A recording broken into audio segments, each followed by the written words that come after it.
Halo semuanya, selamat datang lagi di sesi bedah materi kita. Nah, hari ini kita bakal ngebongkar sebuah cetak biru yang benar-benar luar biasa. Kita bakal ambil kebijaksanaan spiritual kuno dan kita aplikasikan langsung ke dalam rutinitas kerja korporat kita di era digital 5.0 yang ngebut banget ini. Kita bakal bahas tuntas apa sih sebenarnya arti menjadi murid di tempat kerja dan gimana konsep ini bisa mengubah total cara kita memandang pekerjaan sehari-hari. Oke, kita langsung aja masuk ke fondasi utamanya ya. Coba bayangin, kita ngambil prinsip dari teks kuno yang jujur aja berani banget. Ini dari surat Paulus kepada jemaat di Kolose. Dia nulis, apapun juga yang kamu perbuat, perbuatlah dengan segenap hatimu, seperti untuk Tuhan dan bukan untuk manusia. Ini tuh bukan sekedar pepatah usang loh. Ini adalah strategi ketahanan mental tingkat tinggi yang relevan banget buat survive di kerasnya dunia kerja kita sekarang. Yang bikin materi ini super menarik adalah gimana prinsipnya ngelewatin jurang ribuan tahun.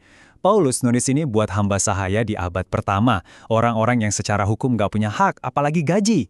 Ingat tokoh sejarah kayak Yusuf di Mesir kuno? Dia dijual jadi budak, diperlakukan super nggak adil, tapi standar kerjanya tetap luar biasa. Nah, nasihat dan teladan ini matching banget buat kita yang hari ini mungkin lagi pusing ngadepin birokrasi kaku atau bos yang manipulatif. Biar kita nggak cuma sekedar bertahan, tapi benar-benar bersinar dengan integritas, kita bakal pakai kerangka 5 langkah ini. Mulai dari konsep murid di tempat kerja, terus ke hati, kepala, tangan, dan ditutup dengan apa sih imbalan kekal kita yang sebenarnya? Kita masuk ke bagian pertama, murid di tempat kerja, dan gimana menyelaraskan diri kita secara utuh. Lihat deh, cetak biru ini ngasih tahu kita satu fakta krusial. Ketahanan iman dan integritas itu nggak bisa dipisah-pisah. Ini bukan soal ninggalin nilai-nilai spiritual pas kita login kerja. Ini soal nyatuin identitas, pola pikir, dan tindakan kita jadi satu kesatuan yang solid banget. Jadi gini, poin pentingnya adalah transformasi itu nggak mulai dari sekedar nyoba kerja lebih keras. Nggak gitu. Ini tuh proses dari dalam keluar lewat 3 langkah. Mulai dari hati, di mana identitas kita berada, naik ke kepala buat perbarui mindset, baru deh mengalir ke tangan dalam bentuk aksi nyata. Kamu harus benahinya dari dalam dulu. Lanjut ke bagian kedua, hati. Di sini kita bakal ngomongin tentang gimana caranya menggeser siapa sebenarnya tuan kita. Di era digital 5.0 yang serba nuntut ini, kadang kita ngerasa cuma jadi sekrup di mesin perusahaan kan? Tapi ada pergeseran paradigma radikal di sini. Coba bayangin kalau CEO atau bos tertinggi kamu itu adalah Tuhan sendiri. Kalau udah gitu, value atau nilai diri kamu benar-benar nggak lagi ditentuin dari seberapa gede gaji kamu atau sekeren apa jabatan kamu di LinkedIn. Artinya, identitas asli kamu itu sebenarnya adalah seorang ahli waris, bukan sekedar karyawan biasa. Balik lagi kayak Yusuf tadi, dia tetap punya martabat spiritual, entah pas lagi di sel penjara atau di istana raja. Tuhan ngelihat kok kerja keras kamu di bawah tekanan. Dan kesadaran ini tuh nggak bikin kita jadi pemberontak, tapi ngasih kita kekuatan ekstra buat melampaui sistem yang mungkin lagi bobrok-bobroknya.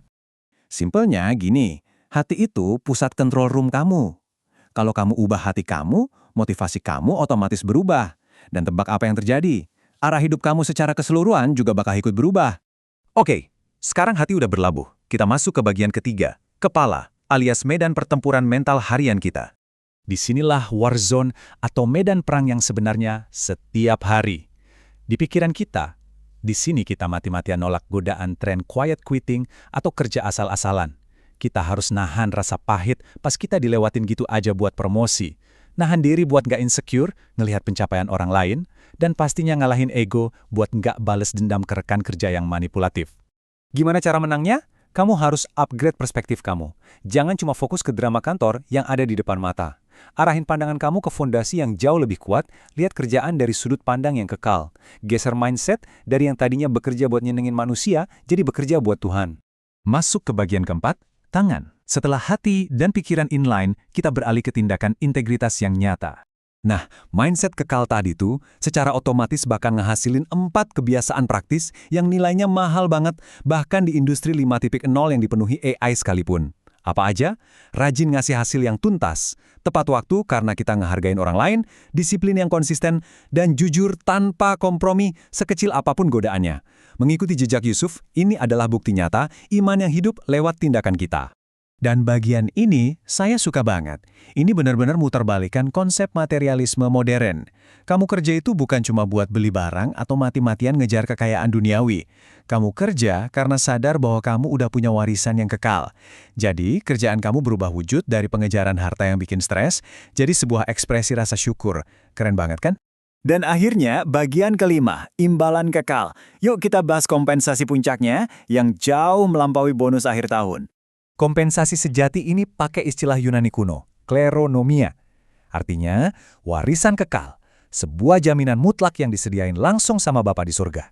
Coba pikirin deh, ini tuh satu-satunya upah yang kebal sama inflasi, gak bakal dipotong pajak pemerintah, dan mustahil banget ditahan sama manajemen yang buruk. Dunia korporat mungkin mengerdilkan kamu, mandang kamu cuma sekedar staff, skrup kecil di mesin besar, atau cuma sekedar angka di spreadsheet. Tapi, please jangan biarin itu ngerampas joy atau sukacita kamu di tempat kerja. Karena pada hakikatnya, kamu itu ahli waris kerajaan. Identitas kamu jauh lebih besar dari sekedar ukuran meja kerja kamu. Sebelum kita udahan, saya mau lempar satu pertanyaan provokatif buat kamu pikirin. Kalau besok kamu udah kerja luar biasa keras, jujur, tapi tetap nggak dapat penghargaan atau kenaikan gaji yang adil, gimana caranya mengingat status kamu sebagai penerima warisan kekal bisa ngebantu kamu buat tetap senyum dan pertahanin integritas? Renungin hal ini, dan biarin kebenaran ini jadi bahan bakar semangat kamu pas nyalain laptop besok pagi. Terima kasih udah gabung di sesi bedah materi kali ini, sampai jumpa lagi.